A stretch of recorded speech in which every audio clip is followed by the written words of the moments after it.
فروا کو اس حالت میں دیکھ کر میرے رونگٹے کھڑے ہو گئے۔ وہ مدہوشی کی کیفیت میں پانی سے پوری طرح بھیگی ہوئی تھی اور اس کے جسم کے نشیب و فراز واضح تھے۔ یہ سب دیکھ کر میں نے محسوس کیا کہ اس نے بڑی غلطی کی ہے اور میں اس سے سزا دینے کا ارادہ رکھتا تھا۔ فوراً میں نے اس کے جسم پر سے یہ ہٹاتے اور اس کے آزاد اور اپنی گرفت مضبوط کر کے، میرا نام موسیٰ ہے، میں نے جیسی ڈگری حاصل کی تو مجھے ایک کمپنی کی طرف سے بہت اچھی آفر آ گئی اور ساتھ میں کمپنی والوں نے رہائش کے لیے اچھا سا گھر بھی دے دیا۔ میں نے اپنی اماں کو یہ خوشخبری سنائی تو اماں بہت خوش ہوئی کیونکہ ہم شروع سے ہی بہت غریب تھے۔ میرے والد صاحب کا انتقال اس وقت ہوا تھا جب میں 5 برس کا تھا اور اس وقت سے اماں نے لوگوں کے گھروں میں کام کاج کر کے مجھے پڑھایا۔ آج میں اس قابل بن چکا تھا کہ مجھے اچھی جگہ نوکری مل گئی۔ آج میں اپنی والدہ کے چہرے پر خوشی کے آنسو دیکھ رہا تھا۔ میں نے اماں کے چہرے پر ہاتھ رکھا اور آنسو صاف کرتے ہوئے بولا، امی اب رونے کے دن ختم ہو گئے ہیں، آج کے بعد ہم بھی اچھا کھائیں گے، اچھا پہنیں گے، کیونکہ میری 2 لاکھ سے اوپر تنخواہ لگ چکی ہے۔ انہوں نے مجھے سینے سے لگایا اور کہا، بیٹا میں نے اپنی ساری جوانی تم پر خرچ کی ہے تاکہ تم اچھا پڑھ لکھ کر معاشرے کے ایک اچھے فرد بن سکو۔ آج تم واقعی ایک اچھے انسان بن چکے ہو۔ اس کے بعد اماں نے مجھے بہت ساری نصیحتیں کی کیونکہ میری نوکری شہر سے باہر لگی تھی اور جس کمپنی میں مجھے نوکری ملی تھی اس کمپنی کا یہ اصول تھا کہ سال میں 1 مہینہ چھٹی ہوتی ہے۔ میں نے اماں اور اپنی دونوں چھوٹی بہنوں کو گلے لگا کر الوداع کہا اور گھر سے روانہ ہو گیا۔ چند گھنٹے سفر کرنے کے بعد میں اپنی کمپنی پہنچ گیا۔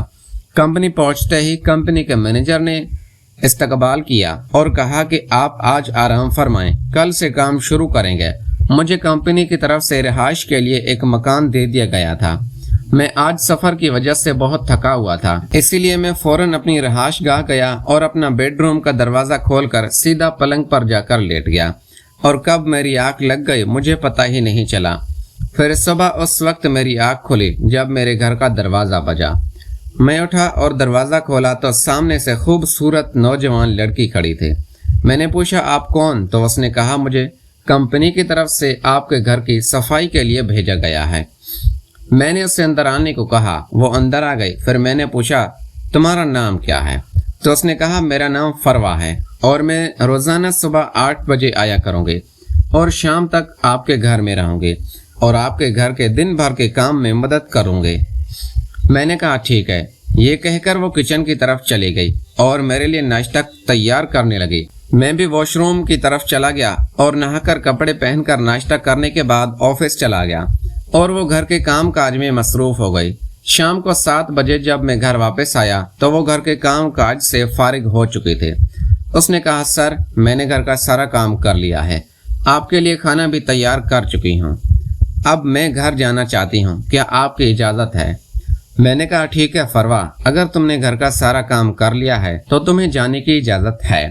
یہ سن کر وہ اپنے گھر کی طرف چلی گئی اور میں بھی فرش پر بیٹھ کر ٹی وی دیکھنے لگا۔ 1 گھنٹہ ٹی وی دیکھنے کے بعد مجھے کچھ بوریت سی محسوس ہوئی تو میں نے ٹی وی بند کیا اور اپنے کمرے میں چلا گیا۔ ابھی میں لیٹا ہی تھا کہ میرے گھر کا دروازہ پھر سے بجنے لگا۔ میں دروازے کی طرف گیا تو سامنے فروا کھڑی تھی۔ میں حیران ہو گیا کہ وہ اس وقت میرے گھر واپس کیوں آئی۔ میں نے پوچھا تو وہ کہنے لگی، میرا شوہر۔ میں کچھ نہیں سمجھا، اسی لیے میں نے دوبارہ پوچھا۔ میں نے کہا، کیا ہوا تمہارے شوہر کو؟ کچھ ہوا ہے؟ اس نے کہا، میرے شوہر کو۔ یہ کہہ کر وہ فوراً مجھ سے لپٹ گئی اور اپنے جسم کو میرے ساتھ ٹچ کرتے ہوئے پھوٹ پھوٹ کر رونے لگی۔ میں بھی اس کو دلاسا دے رہا تھا اور اپنا ہاتھ بھی اس کی پیٹھ پر پیار سے مار رہا تھا اور کہہ رہا تھا، فروا چپ ہو جاؤ، ایسا کیا ہوا؟ اب تو میری نیت بھی پوری طرح خراب ہو چکی تھی کیونکہ فروا کا وجود میرے جذبات کو اجاگر کر رہا تھا اور میں اسے محسوس کرنے لگا۔ میں نے اس کو حوصلہ بھی دیا اور پھر آرام سے بیٹھنے کے لیے کہا۔ میں نے پوچھا، کیا ہوا؟ مجھے سب کچھ بتاؤ۔ جب وہ مجھے بتانے لگی کہ اس کا شوہر نشئی ہے اور اس سے بہت زیادہ مشکل کا سامنا ہے تو میں نے اسے تسلی دی۔ وہ کہنے لگی، آج بھی جب شوہر گھر آیا تو اس نے سارے پیسے لے لیے اور مجھ سے کہا کہ اگر مجھے 10,000 روپے نہ دیے تو وہ مجھے طلاق دے دے گا۔ آپ خود ہی بتائیں صاحب جی، میں کیا کروں؟ ملازمہ بہت زیادہ پریشان تھی۔ میں نے اس سے کہا، شادی کرنے سے پہلے سوچنا چاہیے تھا، ایسے انسان سے کبھی بھی کسی صورت میں شادی نہیں کرنی چاہیے۔ میں نے اسے سمجھانے کی کوشش کی، لیکن وہ کہنے لگی کہ اس کے والدین نے زبردستی اس کی شادی کروا دی تھی۔ اب مجھے پیسوں کی بہت ضرورت ہے، اگر میں وہاں گئی تو میرا شوہر مجھے مار مار کے جان سے مار دے گا۔ اس کی بات پر میں بھی گہری سوچ میں پڑ گیا۔ میں نے اسے تسلی دی، لیکن میرا گھر ایک کمرے پر مشتمل تھا۔ میں نے فروا سے کہا، اگر تم میرے ساتھ رہنا چاہتی ہو تو رہ سکتی ہو، مجھے کوئی مسئلہ نہیں ہوگا۔ لیکن فروا نے کہا، نہیں صاحب، یہ کیسی باتیں کر رہے ہیں، میں آپ کے ساتھ نہیں رہ سکتی۔ میں نے اس سے کہا، اگر تم میرے ساتھ نہیں رہو گی تو اپنے شوہر کے پاس جا کر مار برداشت کرنی پڑے گی، اسی لیے بہتر یہی ہے تم یہیں سو جاؤ۔ فروا راضی ہو گئی، لیکن وہ بار بار یہی کہتی رہی کہ وہ صوفے پر سونا چاہتی ہے۔ میں نے کہا، نہیں، تم بستر پر سو جاؤ، میں صوفے پر سو جاؤں گا۔ یوں میں صوفے پر سو گیا، لیکن آدھی رات کو میری آنکھ کھلی اور میں نے فروا کو سوتے ہوئے دیکھا۔ میں نے اسے غور سے دیکھنا شروع کر دیا۔ فروا اس وقت دوپٹے سے بے نیاز تھی اور اس کی پتلی کمر بالکل میری جانب تھی۔ اگر میں اپنی بات کروں تو میں نے آج تک کسی لڑکی کو اس روپ میں بالکل نہیں دیکھا تھا۔ میں تو ہمیشہ اپنی پڑھائی پر دھیان دیتا تھا، جبکہ میرے باقی دوست مختلف شغل میلہ سیر تفریح میں مشغول رہتے تھے۔ اگر میں بھی ان میں شامل ہوتا تو ہمارے گھر کا سہارا کون بنتا؟ اسی لیے میں نے اپنی توجہ ان شغل میلہ تفریحات کے بجائے اپنی پڑھائی پر مرکوز رکھی۔ لیکن جب فروا میرے پاس آئی اور میں نے اس حالت میں دیکھا تو میں بے چین ہو گیا۔ میں نے اسے اس حلیے میں دیکھا اور میرا دل تیزی سے دھڑکنے لگا۔ میں نے اچانک صوفے سے اتر کر فروا کی طرف قدم بڑھایا اور اس کی دھڑکنوں کو ہاتھ لگا کر محسوس کرنے لگا۔ میں نے اتنی خوبصورت دھڑکنیں پہلے کبھی نہیں دیکھی تھی۔ میں نے ڈرتے ڈرتے اپنا ہاتھ نیچے لے جا کر اس کے وجود کو محسوس کرنے کی کوشش کی، لیکن مجھے یہ خوف تھا کہ کہیں وہ نیند سے جاگ نہ جائے۔ جیسے ہی میں نے یہ محسوس کیا کہ وہ سو رہی ہے، مجھے ایسے لگا اب تو وہ نرم گوشہ محسوس کرنے لگا۔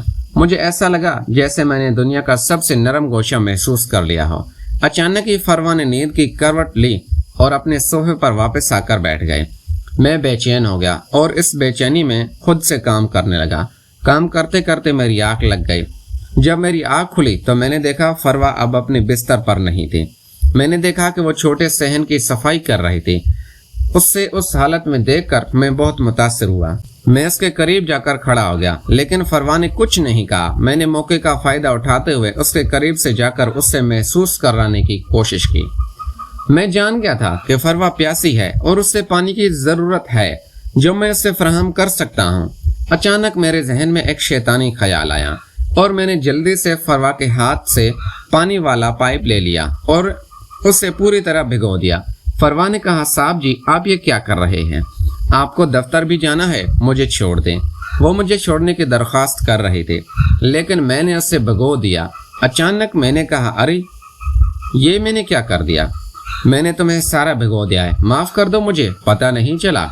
فروا پانی میں بھیگی ہوئی بہت خوبصورت لگ رہے تھے۔ اس کے کپڑے چپک گئے تھے، جس کی وجہ سے وہ اور بھی خوبصورت لگ رہے تھے۔ میں نے اس سے کہا، فروا، یہ سب میری وجہ سے ہوا ہے، میں خود ہی پانی نچوڑ دوں گا۔ فروا نے کہا، صاحب جی، آپ یہ کیا کر رہے ہیں؟ پیچھے ہٹے، میں خود کر لوں گی۔ میں نے کہا، نہیں، میں خود یہ سب کروں گا، اور میں اس کمرے میں لے گیا۔ وہاں میں نے اس سے کہا کہ جلدی یہ کپڑے اتارو اور خود کو خشک کر لو، ورنہ سردی لگ سکتی ہے۔ میں ویسے بھی دفتر جا رہا ہوں، دروازہ بند ہے، کوئی اندر نہیں آئے گا، فکر نہ کرو۔ فروا خوشی سے سر ہلانے لگے اور میں نے جلدی سے باہر نکل آیا۔ یہ سب میرے ایک منصوبے کا۔ میں نے 5 منٹ انتظار کیا اور یقین کر لیا کہ فروا نے میری بات مان لی ہوگی اور وہ اپنے کپڑے خشک کرنے کا انتظار کر رہی ہوگی۔ یہ سوچتے ہی میں نے فوراً دروازہ کھولا اور اندر آ کر فروا کو اس حالت میں دیکھا تو میری آنکھیں حیرت سے کھلی کی کھلی رہ گئی۔ فروا بجلی کی طرح چمک رہی تھی۔ مجھے دیکھتا ہی اس نے فوراً اپنے جسم کو چھپانے کی کوشش کی اور کہا، صاحب جی، آپ یہاں کیوں آئے ہیں؟ آپ تو دفتر جا رہے تھے، پلیز یہاں سے چلے جائیں۔ میں نے جواب دیا، فروا، میری گاڑی کی چابی میرے کمرے میں رہ گئی تھی، اسی لیے میں آیا ہوں۔ میں نے مزید کہا، تم خود کو مجھ سے چھپا رہی ہو جیسے میں کوئی جانور ہوں۔ مجھے یہ سب بہت غلط لگ رہا ہے۔ فروا کی دھڑکنیں بہت بڑی تھی اور میں نے پہلی بار اس کے حسن کا یہ پہلو دیکھا تھا۔